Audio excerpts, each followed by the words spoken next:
Hey guys, welcome back. So I last week introduced you guys to my exercise series. I'm very passionate about it. That's my job. But today I want to talk about a really important topic that I think is often overlooked, even in the workout world. I think we spend a lot of time thinking about our next HIIT workout and our next big cardio, hour run on the treadmill, and we leave off something that is so important for our bodies, and that is flexibility. If it's something that if we don't have it, we're setting ourselves up. Even if we're fit and in shape and work out all the time, we're setting ourselves up for injury, and we're also setting ourselves up for other types of pain issues related to decreased flexibility. I wanted to kind of define for you what Webster says about flexibility, because I think that's always interesting, and then tell you a little bit about what I think as a therapist about flexibility. Flexibility is defined by Webster as capable of being flexed. Well, isn't that profound? Also, yielding to influence, characterized by a ready capability to adapt to new, different, or changing requirements. That's actually pretty good, that last sentence, when we're thinking about our muscles. So our muscles have to be able to adapt to whatever we ask them to do. So if you're going to reach in your back seat to get something out of your purse, then our shoulder has to have the flexibility to prevent us from injuring or straining or tearing our rotator cuff. I've had people do that. I've actually had people tear their rotator cuff reaching in the back seat. So it happens. Now, as a therapist, flexibility is one of the big things that I look at. If you come into the clinic with an injury, I'm going to look at the flexibility around whatever joint we're talking about. So I'm looking at the muscle's ability to move, and each joint has a set expectation for range of motion. So if we're talking about your shoulder, 180 degrees is considered to be normal, what we call flexion. And if you're only able to get to here, then I'm concerned about the injury that you have to your shoulder joint and restoring that range of motion so that you have normal function. So the answer, I ask you this, and a lot of people don't pay a lot of attention to flexibility. Does it really matter? Yes. If I am trying to reach something on the top shelf of my cabinet and don't have enough range in my shoulder, it matters if I'm flexible, right? And we don't think a lot about flexibility until we lose it and we're unable to perform our everyday activities that we're needing to perform. So if you're a woman, fastening your bra behind your back, which a lot of people do, you have to have pretty good range of motion in your shoulders. You have to have flexibility in your chest wall to be able to reach behind your back. So there's simple daily tasks that we do that require us to have this flexibility. Now, another example is the hamstrings. I evaluate a lot of people for back pain, and if you have decreased flexibility in your hamstrings, that can cause a lot of issues in your lower back. It can cause simply back pain or strain when you bend over to pick something up and you don't have the flexibility. You'll strain the muscle. It can also cause imbalance in your SI joint, in your pelvis, which leads to tons of chronic pain issues in the lower back area. Oftentimes, when a patient comes in and they've hurt their back, one of the first places I start is with the hamstrings. And if we can regain some flexibility there, they'll get a lot of relief from the pain. So I think it's so important that we recognize that flexibility is key to keeping our muscle system healthy. And without that flexibility, then we're setting ourselves up for some chronic pain and other types of issues. So let's talk about, I want to give you 4 reasons why, just kind of sum up why flexibility is so important. First of all, without the normal range in our joints, it leads to decreased function, just like we've talked about. It can also lead us to have imbalance, like the normal balance required to put on your pants. If you have tightness in your hip or in your hamstrings, then you're not able to move in a way to do that simple task, and that's really important, to our everyday getting dressed. It can also lead to weakness, and how that happens is this. If I'm tight in my hamstrings, I'm not allowing full function of the muscles around that whole joint complex. And by not being able to fully extend my knee because my hamstrings are tight, then I'm not allowing my quad function to be normal, which can lead to weakness in the quad. So it really is all the muscles around a joint work together. And if one muscle is not working right, then it affects that whole complex. So flexibility is so super important. I just want to drive that home to everybody today. So you can run 12 hours on the treadmill, but if your hamstrings are so tight, you can't bend over and, tie your shoe, then, I don't know, you're still setting yourself up for some problems. So I just want you to stop and think about that flexibility. Now, I will say this, as we age, decreased flexibility just kind of goes along with that. So I think it's really important that we get on a good routine of stretching and maintain that throughout our lives. And it's never too late to start. I see 70-year-old men for back pain, and we get started on a flexibility program and they feel better. Now, the older you are when you start, the less likely it is that we're going to restore normal full function to that area. But it's still going to help. So don't ever think it's too late to start. I'm going to use my daughter, and I'm going to show you guys some simple stretches for some of the main muscle groups in the body. We're going to do about 6 different examples. So we're going to set it for that now. Okay, so one of the main muscle groups, and I've already alluded to, is the hamstring. It's the large muscle in the back of your leg that starts at the pelvis and attaches behind the knee. So this is a great place to start a simple basic hamstring stretch. You're going to pull the toe back towards you, so you're going to get a little bit of calf in there. Sit up tall and then lean forward. So notice how she's sitting up tall and not rounding the shoulders forward. If you round the shoulders forward, you're going to get stretched through your back, but not your hamstrings. So it doesn't matter how far you go, it's just where you are, and that's where you start. Now with a muscle like the hamstrings, you're going to hold a 30-second count on this stretch. So you're going to get into position, feel your stretch, time it for 30 seconds. Best to do 3 to 5 reps of this on each side. You want to make sure you stretch both sides.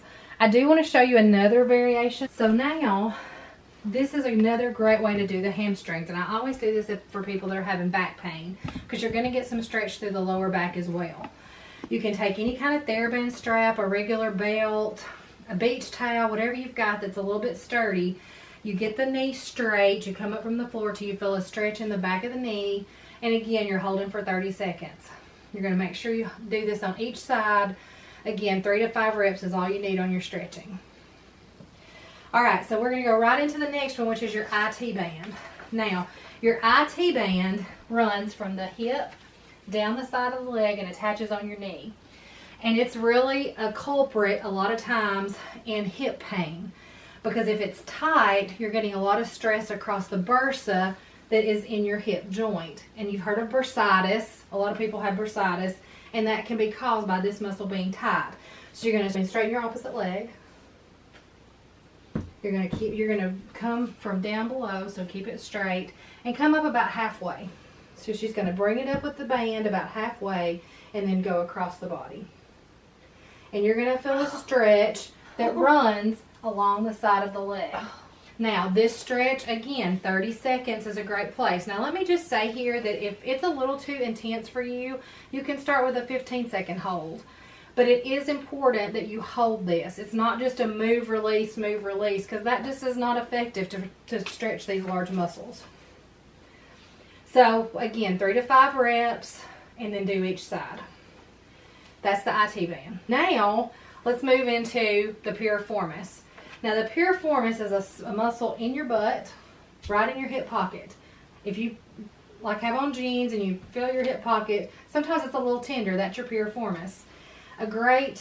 It's huge in sciatica pain. I know a lot of you have heard of that, because our sciatic nerve pierces that muscle. And with that, if you've got tightness in the piriformis, you can get symptoms along the sciatic nerve. And that's where sciatica comes from. So, let's get rid of the band. Now, a simple, basic starter stretch would be to bring the knee toward the chest, put your hand behind the knee, and then bring it toward your opposite shoulder. So you're going to go this way. Yeah, now she feels it. So that's a good beginner stretch, and this is how I usually start my patients who come in with some tightness and pain in the piriformis. There's tons of ways to stretch it, but this is a good basic stretch. Again, 30-second hold, 3 to 5 reps. Are you seeing a theme here? It's really important on all these muscles, if you're trying to increase flexibility, that the hold time is there, because otherwise you're not going to get the muscle to fully release and stretch. Another stretch for the piriformis is this cross-leg position. Push down, and you're going to feel it stretching the outside of the hip. Hold that for a 20-30 second hold, and then pull towards you. So go on the outside of the knee and pull the knee towards you. Outside of the knee, pull the knee towards you. It's called push-pull. So you're pulling the knee towards you to stretch, and then pushing the knee away to stretch the hip. This is a great way. Now, another really advanced is to grab behind the opposite knee, and then you're really getting a good stretch in that position. This is probably one of the more advanced piriformis stretch. So you would want to start basic and work up to this position. All right, and again, in this position, you're going to hold for 30 seconds and do 3 to 5 reps on each side. But it really works wonders to help keep that little muscle stretched out and keep pressure off your piriformis. Now let's move into our quad, our hip flexor. All right, so we're going to stretch our quad and our hip flexor with this one move. You're in standing. You're going to step forward. Keep that other leg straight. Now, in this position, you're getting a lot of stretch on the hamstrings. Now, let's bend the knee and tilt your pelvis forward. And you're going to really feel that stretch in the front of the thigh and up into the hip flexor. You feel it? Mm-hmm. All right, so we're going to try to hold this for at least 15 seconds, up to 30 seconds for an ideal stretch. Now, you can go down onto the ground with the knee. Now, take that other leg forward. So this is a less advanced move. This would be a little more basic. Now, stretch forward. Stretch that. So the leg band stretch just on the left side, and you're getting a good stretch there, but it's not quite as hard as standing and holding the position. And this is a great way to stretch out the hip flexor and the quad, which can also be a culprit in some back pain too as well. So this is a good stretch. Now let's talk about the chest, the pecs, which is a common area that needs to be stretched. Simply the hands behind the head and open up the elbows. And you're going to feel a stretch through your chest right there. And that is a great way to stretch out the chest. Now you can also lie down on your back. Do that same position. And if you want to really intensify this, you can roll up a pretty good size thick bath towel and lay along your spine, or use a foam roller and let your chest stretch out that way. So you take your foam roller. Hers is pretty thick. All right, you're going to sit up. And we're going to put that, you're going to come up on that. That's going to be a little stiff.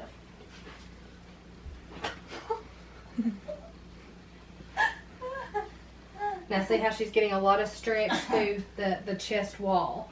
That's just it's a place where, because we do a lot of things at computers and looking down at our phones, and everything in our world is forward, that area tends to get tight. So this is a great advanced stretch. Now once you get used to this, you can stay there for even 5 minutes to let those muscles stretch out.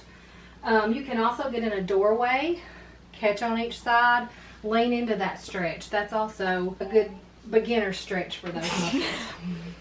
Or you can fall off your foam roller. All right, and finally I wanted to throw in a neck stretch, because I see so many patients that have neck pain simply because the muscle that runs along the side, called the upper trap, it's a big muscle, gets really tight. So in order to stretch that, there's some very simple things you can do. So you're going to sit in good posture, just like Emma just did. She's going to look to the right, and then she's going to look down at the floor. That's going to stretch the upper trap. Now, I don't hold these stretches quite as long, about 10 seconds on each side. Really feel that stretching on the side. Mm-hmm. Now, you can also go straight to the side, ear to the shoulder. No, look straight ahead, and then go ear to the shoulder. But by combining the movement and doing the rotation and looking down, you're getting a little different stretch. So it's pretty good to do both of these in combination. So again, 10-second holds. And you can do 5 to 10 reps of these. Now I'm just going to throw out my disclaimer here that says, if you have any kind of problems with your back, neck, or any other issues, you should always consult your doctor or other health professional before you start any kind of stretching program. You know, you don't want to stretch to the point of pain. You want to stretch till you feel some tension in the muscle. But if you stretch till you feel strain or pain, then that's too much. It's okay to start where you are. That's well, a lot of my patients think, oh gosh, I've got to have that full normal range right off the bat. Most of us don't have that when we're starting a stretching program. But by doing a little bit of stretching every day and building it into your workout routines, you're going to gain flexibility over time. I'm just going to tell you this. I realized I had an issue with some tightness around my hips, and I started doing yoga. There's so much change, and I've been doing yoga now about a year, ever since the pandemic started, so it's getting close to a year, because I stopped going to the gym and started just doing at-home workouts, which focus mostly on yoga. And I can tell so much improvement in my flexibility and my ability to do simple everyday tasks. So a little stretching will go a long way to making you feel better, but it's so important that we not leave out this piece of the puzzle. I think a lot of times when we're at the gym, we've done a hard workout and we're ready to hit the door. I'm ready to get in my car, go home. Don't miss that little piece of stretch that you could have at the end of that workout that would go so far in protecting you from injury and later on down the road, even just pain from this decrease in your flexibility. So I hope you found this to be helpful. These exercises are exercises I use every day in my clinic. They're simple, they're basic, but they're very effective. So I hope if you like this video, you'll give me a thumbs up, and thanks so much for watching today. See you next time.